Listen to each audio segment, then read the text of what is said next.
Australia के Sydney शहर में पैदा हुए रॉबर्ट जॉन क्रिस्टो उर्फ बॉब क्रिस्टो 1943 में उनके पिता उन्हें जर्मनी ले गए ताकि वो अपनी दादी और बुआ के साथ रह सके। जो चीज उन्होंने इग्नोर की वो ये कि उस वक्त जर्मनी दूसरे विश्व युद्ध से जूझ रहा था।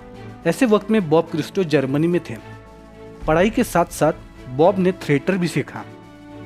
अपनी पहली पत्नी हेल्गा को वो किसी प्ले के दौरान मिले थे।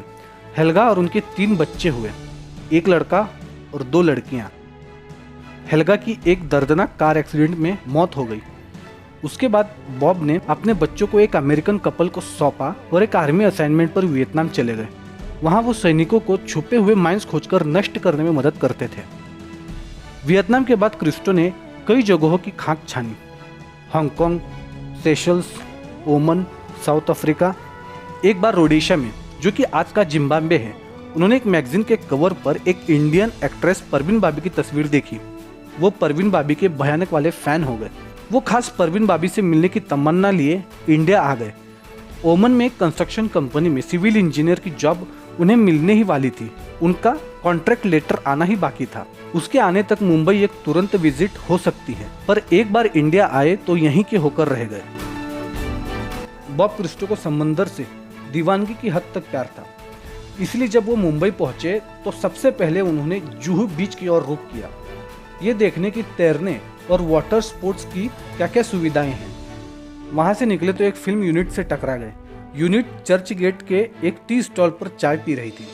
बातों बात में पता चला कि कैमरामैन दूसरे ही दिन परवीन बाबी से द बर्निंग ट्रेन के सेट पर मिलने वाला था। क्रिस्टो उससे पता लेकर दूसरे ही दिन सुबह सुबह पहुंच गए। वो अपने नए दोस्त से बात कर ही रहे थे कि उनके पीछे से परवीन बाबी की आवाज सुनाई दी। हड़बड़ाहट में बॉब ने ब्लंडर कर दिया। परवीन बाबी से कहा, आप परवीन बाबी नहीं हैं, इस मैगजीन पर छपी लड़की परवीन बाबी है। परवीन बाबी इस बात पर खूब हंसी और बोली, मैं शूटिंग के अलावा मेकअप नहीं करती, क्या बिना मेकअप में इतनी बुरी दिखती हूँ? तब जाकर क्रिस्टो ने उन्हें बताया कि कैसे वह उनसे मिलने के लिए तड़प रहे हैं। आगे चलकर बॉब और परवीन ने कई सारी फिल्मों में एक साथ काम किया, दोस्त बने, यहाँ तक कि काफी अरसा पड़ोसी भी रहे। बॉब को फिल्मों में ब्रेक दिया संजय खान ने।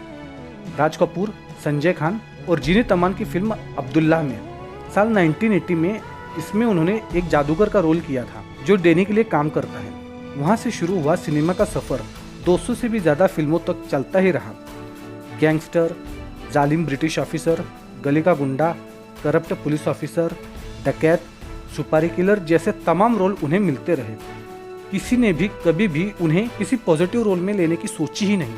एक बार एक इंग्रेज ने हिंदी फिल्म बनाने की सोची तो बॉब को एक अच्छे पादरी का रोल देने की बात की, पर फिल्म की शूटिंग शुरू होने से पहले ही पचड़े में फंस गई और यूनिट इंडिया छोड़ गई। फिर कभी ऐसा मौका नहीं बना। बॉब की दूसरी फिल्म थी फिरोज खान की ब्लॉकबस्टर कुर्बानी। कुर्बानी हिट होने के बाद उन्हें एक तेलुगु फिल्म का ऑफर मिला। हीरो थे एन.टी. रामाराव और चिरंजीव। इसके बाद तो साउथ की फिल्मों में भी उनकी राह खुल गई। कई फिल्मों में उन्होंने काम किया, तमाम बड़े स्टार्स के साथ। एक बार बॉब क्रिस्टो को स्विट्जरलैंड से संजय खान के $50,000 लेके आने थे। उन्होंने बॉब को अकेले भेज दिया। ये मामला विदु विनीत चोपड़ा के नॉलेज में आया। उन्होंने संजय खान से कहा कि इतनी बड़ी रकम का भरोसा तुमने एक विदेशी पर कैसे कर लिया? तुम्हें कैसे पता कि वो लौट आएगा? $50,000 बहुत बड़ी रकम होती थी उन दिनों। विनोद चोपड़ा का कहना था कि इतनी बड़ी रकम काबू में आते ही बॉब फरार हो जाएगा। संजय चाहकर भी उसे ढूंढ नहीं पाएंगे। जब बॉब वापसी के रास्ते में थे तो लंदन एयरपोर्ट पर उन्हें संजय खान का कॉल आया। संजय ने बताया कि विनोद चोपड़ा ने क्या कहा था। साथ ये भी बताया कि चोपड़ा ने 100 पाउंड की शर्त लगाई थी कि बॉब नहीं आएगा। बदले में संजय ने घोषणा की कि वो 500 पाउंड की शर्त लगाने को तैयार है। उन्होंने बॉब से कहा कि वे जानबूझकर देर करें, 9 बजे तक लॉबी में न आए। चोपड़ा को लगेगा कि उन्होंने शर्त जीत ली, उसके बाद उनका चेहरा देखने में मजा आएगा। और ऐसा ही किया गया। वाकई में विनोद चोपड़ा की शक्ल उस वक्त देखने लायक थी।